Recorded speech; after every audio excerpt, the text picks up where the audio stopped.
Hannity Show. More behind-the-scenes information on breaking news and more bold, inspired solutions for America. Up next, our final roundup and information overload hour. We need to start to promote our own values, unashamed of our culture, unashamed of who we are. We come from a Judeo-Christian heritage in this country. We believe in liberty. We believe in the rule of law. We believe in our presumption of innocence before guilt. We believe in our rights to trial by jury, and we believe in living in a democracy. Let's stand up for those values. We have to say those things, and we have to mean it. And unfortunately, occasionally we hear these things from our government, but sadly they don't deliver because they don't really mean it. ISIS themselves have said they will use the migrant tide to flood the European continent with 500,000 of their jihadists. Now, even if that figure's wrong, I would suggest 50,000 is too many. Even if only 1% of that figure is right, I would suggest 5,000 is too many. I would suggest 500 is too many. It only took 8 to cause that destruction in Paris the other night. So we need to be careful. All right, that was Nigel Farage, member of the European Parliament for South East of England, leader of the UK Independence Party, gave an incredible speech earlier this week where he called the Paris attack so utterly, entirely predictable and said that multiculturalism has been a failure. He says it has proved impossible for us to have integrated societies, and he added, there is a problem with some of the Muslim community in this country.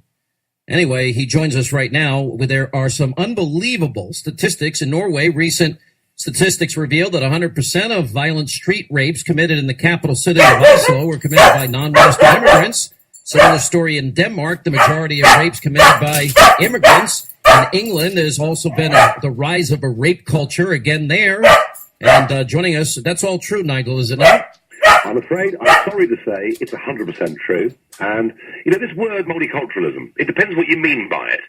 If you mean there are people of different cultures, but they live together, and they've got different religions and different skin colours, but they actually speak the same language, they believe in the rule of law, they're loyal to their country, well, do you know what? In that case, multiculturalism can be good. It gives you diversity of people, it makes the world more interesting, it gives you better restaurants, and all of that's great. But if by multiculturalism what you mean is that you actually as a state bring in such large numbers of people from overseas who don't speak the same language as you, who gather together in ghettos, who gradually become excluded from society, and then within which they foster a culture that has led directly to this terrorism. And I mean, this is happening in Belgium. It's happening in France. It's happening in Germany. It's happening in Norway, in Sweden, in Finland, in England, right across the whole of Northern Europe. We are seeing multiculturalism, which something the politicians wore as a badge of honour. Aren't we lovely? Aren't we wonderful? We like all these different cultures, but actually, I don't want to live in a multicultural society. I want to live in a unicultural society that is tolerant of different people, tolerant of different religions, but where the rule of law and the loyalty to the state has to be supreme. Because if it's not, you get what happens. I know what people are going to say on the left because I know their mindset and I know their thinking, and they're going to say, oh, that is intolerant, and oh, that is racist, and oh, that is bigoted, et cetera, et cetera. The predictable attacks. Here I think is a question that we do have to ask that is extraordinarily pertinent, and that is whether or not people that grow up in a society under Sharia law, that women must listen to their husbands, must dress a certain way, that women cannot drive cars, cannot be seen in public without a male relative, need 4 male eyewitnesses for a charge of rape, et cetera, et cetera. We have to ask, are they bringing those views and that culture with them in the hopes of changing society, like some have wanted to separate and form Sharia courts in European countries? Or are they coming to assimilate and adopt Western values and get out of the tyranny in which they have grown up with? And how do you ascertain the difference? Well, of course, the real intolerance, I would point out to the left, is the massacre of 129 people out on a Friday night in Paris last week, having dinner, having a drink, watching a rock concert. But no, the point here is very interesting. About 3 years ago, I called a taxi from the north of London right round the circular motorway to the south of the city where I live. And the young guy was driving me. He was about 27, 28, spoke good English. He was Muslim. And we got chatting in the car, and he obviously knew who I was. And he said, look, your society is rotten. Your society is bad. Your society drinks alcohol. Your society has within it promiscuity. Now, some of those criticisms may be right, but the next thing he said was, we are going to bring down your society and turn Britain into a Sharia law country. And he was just one person. But what is really interesting is that we have absorbed in this country waves of migration. People who've come from our former colonies, people who've come, Jewish people from Germany, for example, Ugandan Asians who Amin threatened to kill in the 70s. We've absorbed waves of people who have wanted to become integrated in our society because they realise for their kids to get on at school and get jobs, it's what they had to do. This is the first time we've ever had a group of people who not only don't want to integrate, but actually want to impose their way of life and their values on us. And I would emphasise, Sean, I'm not talking about every one of the 3 million Muslims in Britain. I'm only talking about a small percentage, but enough of a percentage to make a difference. And my problem is this. Our leaders have been so gutless, so spineless, that what they've done is to appease. We have got female genital mutilation taking place in Britain now, tens of thousands of cases every single year. And do you know what? To date, there's not been a single conviction. And that part of my speech that you played earlier, when I said we've got to stand up and promote our values, yes, we have. We've got to make it clear to people, we are a Christian country, that is our heritage, that is our constitution, that is our culture, you are welcome to come here, but unless you want to integrate, then frankly, you should never have come in the first place. I know that everyone wants to be accommodating. Like, for example, America, my grandparents came from Ireland at the turn of the last century, and so many people have come to America, immigrated from America to America, and they have come from countries where times were tough. In the case of my grandparents, very tough economic times. And I guess I understand the arguments. America, though, has a far different problem here.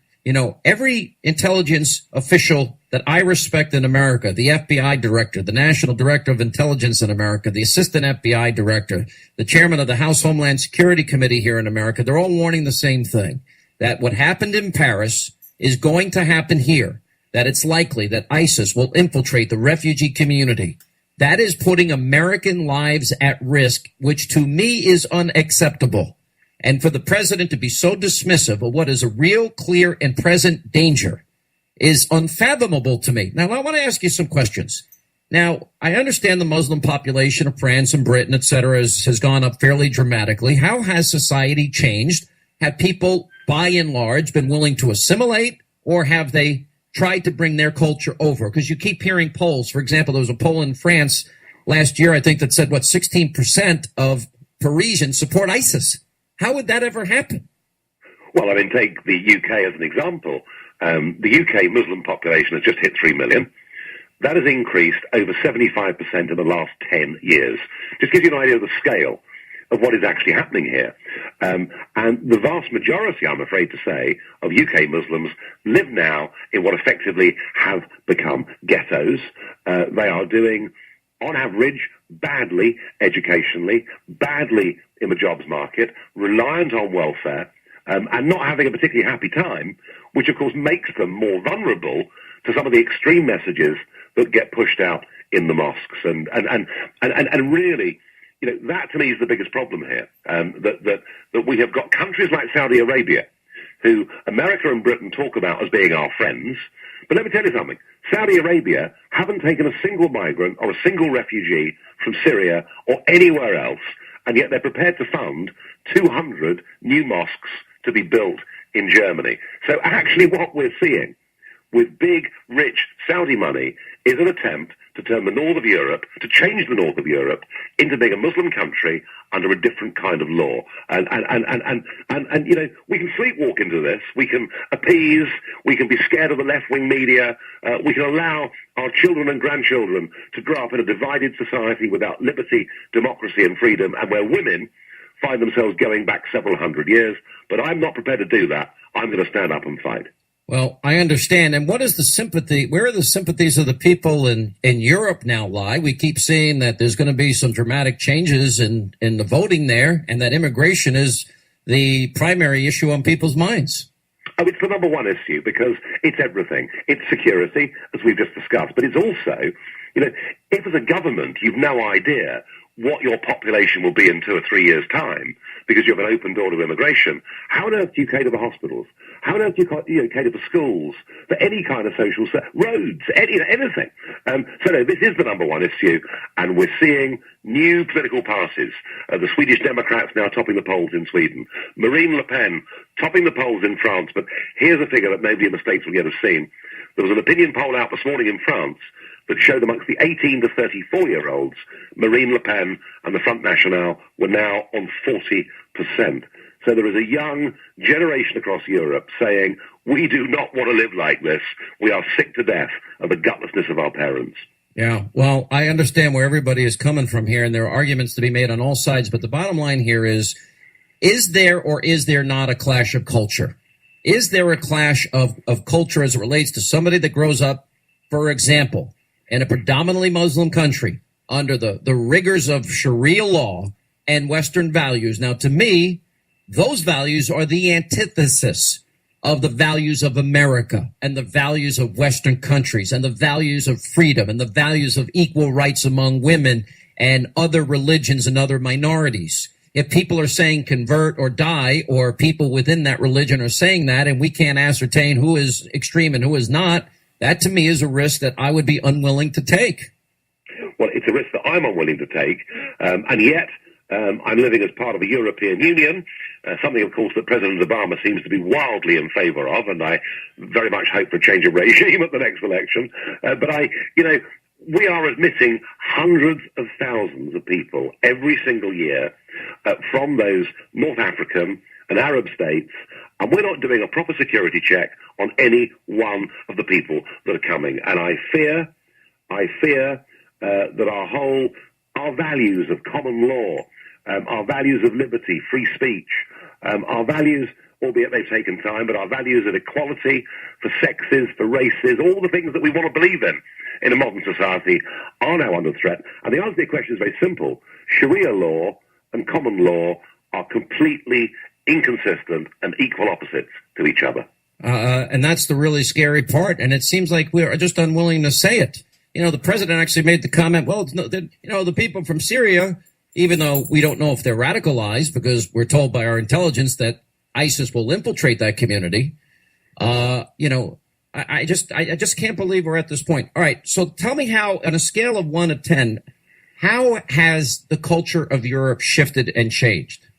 Depends where you go. I mean, if you go to Brussels, for example, which is the home of the European institutions, there are districts of Brussels, like one called Molenbeek, where the mastermind of the Paris massacre grew up. I promise you that if you walk with me around Molenbeek, you would not believe you were in Europe. Go 50 miles outside of Molenbeek to rural Belgium, and nothing too much has changed. I mean, but it's the big cities. That's where the change has happened, and it is huge, and in many ways very shocking. Yeah. All right. We really appreciate you being with us. Thank you so much. Thank you. 800-941-SEAN is a toll-free telephone number if you want to be a part of the program. Ladies